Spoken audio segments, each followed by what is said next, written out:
আমরা দীর্ঘদিন ধরে দাবি করে আসছি সিঙ্গুরের রেল সাবওয়ের ব্যাপারে।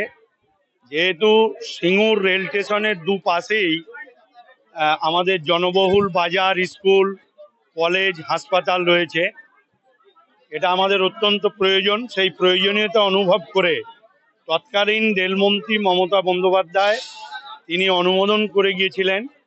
তারপর কাজ শুরু হয়েছিল।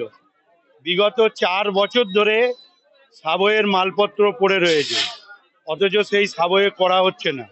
সিঙ্গুরের প্রায় লক্ষাধিকের বেশি মানুষ প্রতিদিন রেলের এপার ওপার করতে হয় এবং সেই অসুবিধা এবং রেল লাইন পারাপারের জন্য প্রায় 20 থেকে 25 জন মারা গেছে।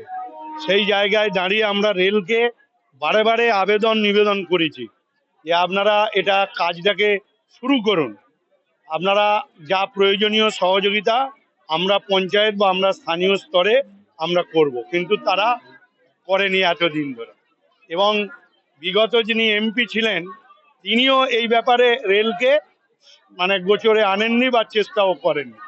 আমরা বারে বারে আবেদন করেছি, এর আগে আমরা মিটিং মিছিল করেছি, এবারে আমরা আন্দোলন শুরু করলাম অশান্তিপূর্ণ অবস্থানের মধ্য দিয়ে। এরপর যদি না করে আমরা বৃহত্তর আন্দোলনে যাব এবং রেলকে এইটা করতেই হবে। এবং তার সাথে সিঙ্গুর স্টেশনের পাশ দিয়ে প্যারালাল একটি রাস্তা আমাদের তৈরি করে দিতে হবে সিঙ্গুরের মানুষের সুবিধের জন্য। যেখানে রেল লক্ষ লক্ষ টাকা খরচ করে, আয় হয়, সেখানে কেন সিঙ্গুরের রেলের ডেভেলপমেন্ট হবে না?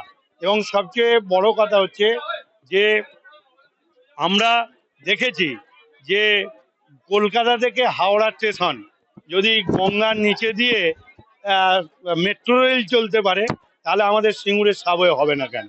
আমরা সেই দাবি নিয়েই রেলকে বারে বারে আমরা লিখিত দিয়েছি, তারা কর্ণপাত করেনি। অবশ্য বিজেপি সরকার, রেল তাদের দপ্তর, এরা কুম্ভকর্ণের মতো, ওরা ঘুম ভাঙছে না। সেজন্য ঘুম ভাঙাতে গেলে আন্দোলন দরকার। সেজন্য আমরা আজকে সিঙ্গুরের সমগ্র মানুষকে নিয়ে আজকে 1 নম্বর প্ল্যাটফর্মে আমরা অবস্থান করছি। এরপর আমরা বৃহত্তর আন্দোলন।